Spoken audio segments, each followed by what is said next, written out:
an inmate at the Department of Corrections. This call will be recorded and monitored. If you wish to block any future calls of this nature, dial 7 now. To accept this call, press 5 now. To decline this call, hang up. Well, hello there, Lakeisha. How is it going? Yes. Yeah, that's very good news. Supportive relationships are a big thing of mine, and I'm glad you're staying in contact with everybody. yeah, yeah, things are going pretty good out here. We've run into a bump here and there, and with the economy the way it is, and with neighborhoods not as safe as people would like them to be. There's a lot that we have to deal with, but as long as we're out here fighting and moving forward, I'm quite happy. Yeah, I know. That's the thing about being in prison. You're pretty much out of control, and the only ones who have the control aren't doing a very good job.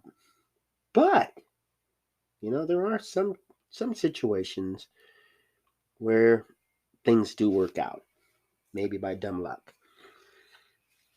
Oh yeah, I remember her. Yeah, she just got back to prison. Ah, yes. Yes, the prison alternative. That is a very good program. And I know a lot of them, they can fake success, and maybe we just don't give them enough incentive. While you want to get out, and you know where your weaknesses lie, and when you take those classes, you're looking for something. You're looking for peace of mind, some tools that you can use in the future. And as you said in the past, you actually learned some stuff in there, and your eyes were open to a few issues that go on in the world, and that's a good thing.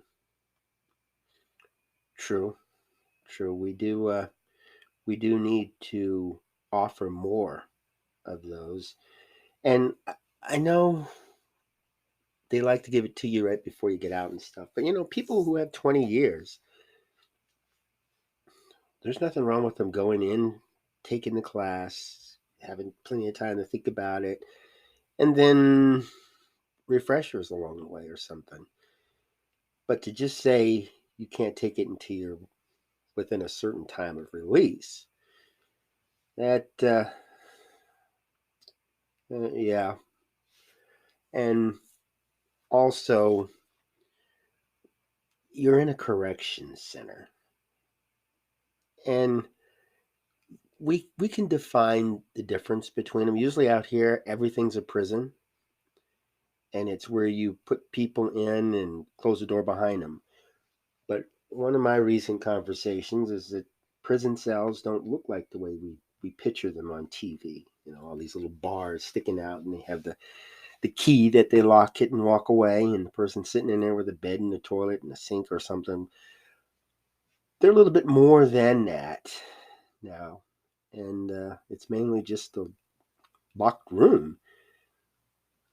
And you guys are just forced to sit in there. But having the J player does help a little bit. Good, good. So I understand switching between them, you lost a lot of music and videos and stuff like that. But I don't know. You are in prison. You have 60 seconds remaining. Well, okay. I'm glad that they're using this alternative system, and I wish it the best success. And I hope you spread the word out there. Something like that shouldn't really be voluntary. I mean, people should be forced to take the classes and forced to be successful, and then maybe rewarded or something. But You have 30 seconds remaining. one of the reasons people are locked up in prison is because they have their own choice. And some of the folks I talk to out here is in prison, they're telling you what to do, and they respect that. and it takes away a sense of guilt, because if they make the wrong decision, they feel really bad. But yeah, if you guys get bad leadership, you can blame them. Okay, well, thanks for the call. You take care of yourself and stay in contact with your family. They need you and you need them.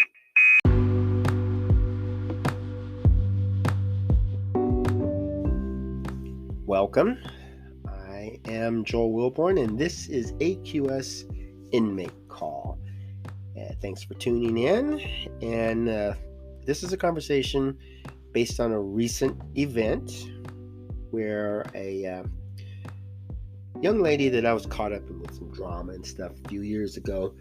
But I told her that she's a career criminal. I said, you will always be a criminal. I really didn't have a lot of faith and confidence in her because she chose to go down that path. And when she was given opportunities to stay away, she chose to go back down it. The local sheriff wasn't a big fan of her.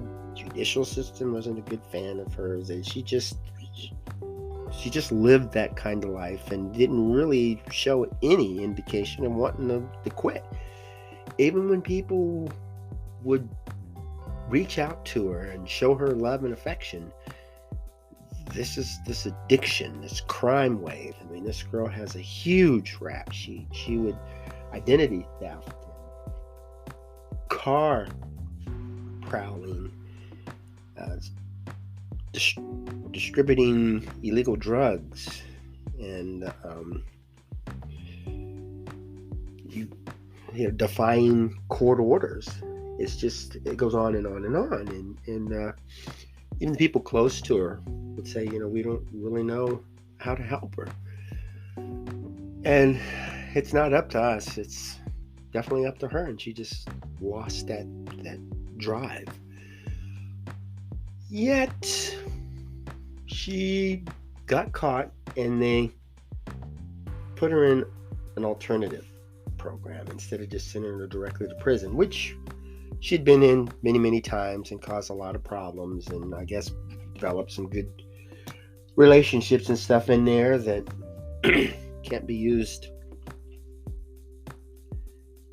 to our advantage. But what I think, though, is her girlfriend told me that she was concerned about her addiction. And this alternative program goes after this addiction. Now, one of the things I look at with prisons, it's almost like a drug manufacturer. These people make all these drugs and they sell them so that the ailment that you have can be eased or maybe even wiped out. But in order to sell these drugs, there has to be these diseases, these ailments, this reason to take the drug. If no one ever got a headache, we wouldn't need to be taking any pain pills or painkillers. So, the little sidebar to all of this is that why would hospitals and drug manufacturers and researchers want to eliminate cancer? It's a money-making deal. As long as cancer is out there, they're going to be able to make a profit.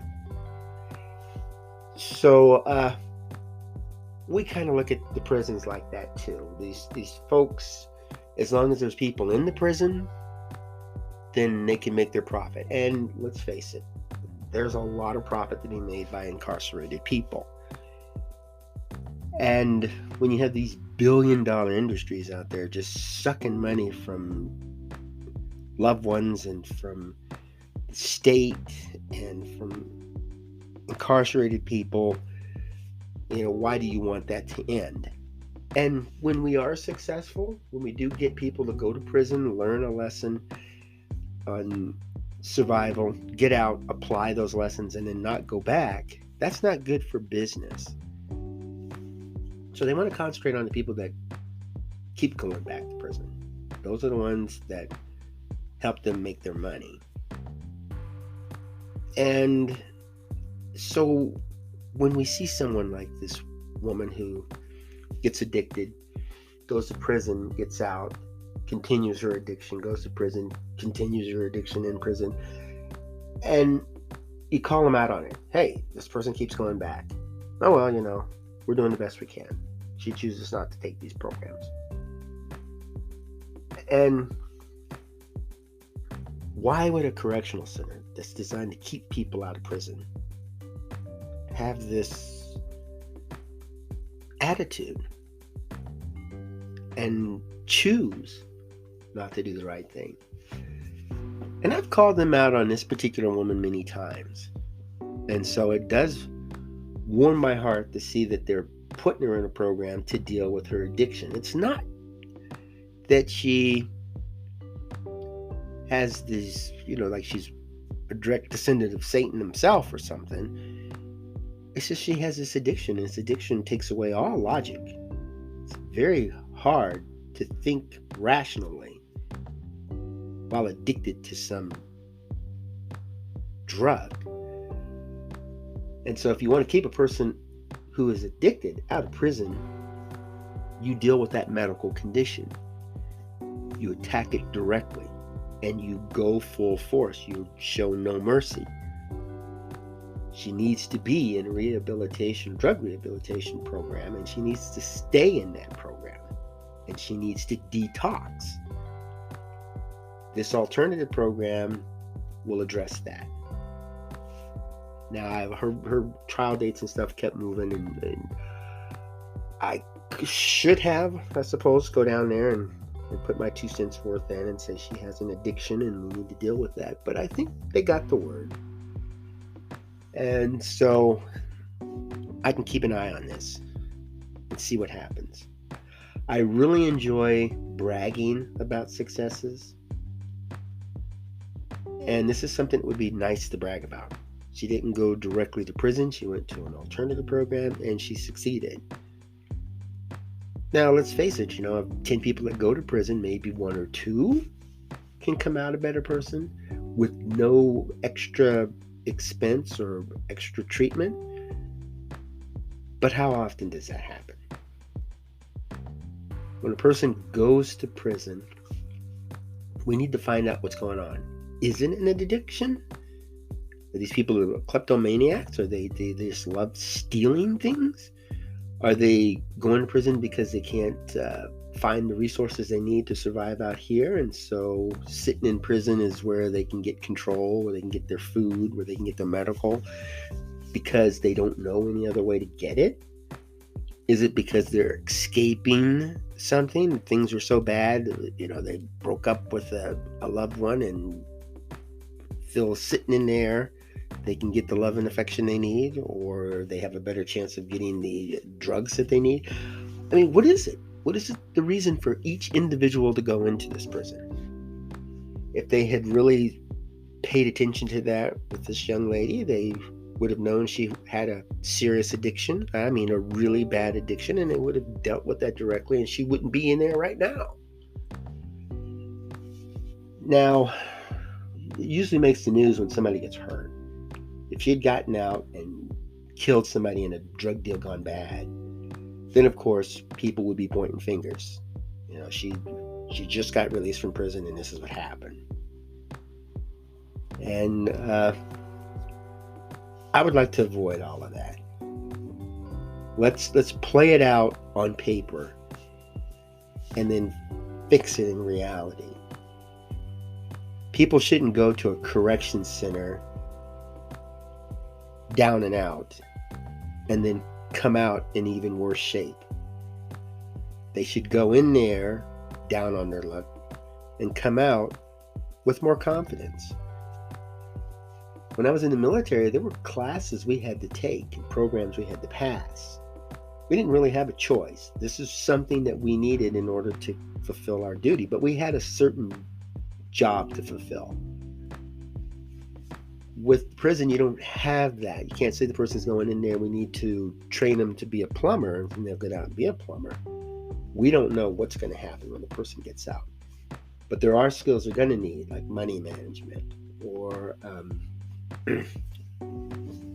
maybe how to get resources like food banks or clothing banks or places where they can get assistance with electric or rent. And that stuff should just pretty much be forced on them. If they and there's a lot of them that go in there and they just play the game. You know, they'll bribe somebody to get the answers, or they'll just kind of double talk to get themselves out of it. But if you make it worth their while, you know, if a person takes these classes and gets high marks to be rewarded, we got to show people that the hard work they go through pays off. You know, you could train a person to be a firefighter, and then they'll go to a firehouse and stay there for months and not have to fight the fire. But they know that training and refreshers and stuff like that is beneficial to their job, even though they don't use their firefighting skills every day. And that gives them a sense of purpose. We all want a reason to live, a reason to get up in the morning, a reason not to commit crimes or to be locked up. We need that reason. And the people who've been out here and succeeded, they have a lot of knowledge. And usually the people that are in prison, they respect the folks that's been in there for a little while, because these folks know the system. They know what goes on. They know how to get their way by manipulation. And some of them we want to teach these skills to other folks. Others we don't want to teach skills to other folks. We don't need them to teach how to hide a body. But the people who are out and have proven themselves, and a lot of them come out, they just kind of disappear, which is what we want. You know, they get out, they blend in with society, end of story. But if you ask them if they want to go back and say something, they want to be on the person's contact list, write letters, will it make a difference? Will it help this person to have somebody who that can relate to? Will that help? I think so. I've never been to prison, so it's hard for me to relate to folks. But I do know where to find resources to get help. I do know how to reach out, and I do know the power of the support of relationships and family. Family is extremely important. And I constantly hound the correction center out here to let people communicate. You know, the J players they have now, they can sit in their room in relative privacy and call their loved ones, and they get certain benefits of doing that. But being able to do video visits, being able to do in-person visits, being able to talk on the phone, send emails, this is important. And the more it happens, the happier people are. There's a lot of people in there, they just want somebody to talk to. And it's so easy to listen. We can do so much by giving so little. And that information needs to be broadcast out there. And the folks that are in the prison, before they walk out, they should know that there's somebody they can go to. And it's really nice to have a mentor. When I was in the military, when I went to a new facility, there'd be somebody there who was my sponsor, would help me get set up with housing and show me where the offices were and introduce me to my coworkers. And it was nice to have that. Any questions I had, I could talk to my sponsor. And we could learn a lot from the military. These people walk out the door and there's somebody there to pick them up, take them over to their probation officer or to the community center or something, help them get their license and help them find a place to live. This is comforting. And if you want to fight crime, you want to reduce violence in your community, you're going to have to do a whole lot more than catch them and lock them up. That has never worked, and it never will. And we need to get that word out. So I'm going to keep an eye on this person, and I'm hoping that the word will get out and people will use the resources that's available to them to put a permanent fix to a temporary ailment. Thanks for tuning in. Have yourself a wonderful day and go out and make beautiful memories for tomorrow.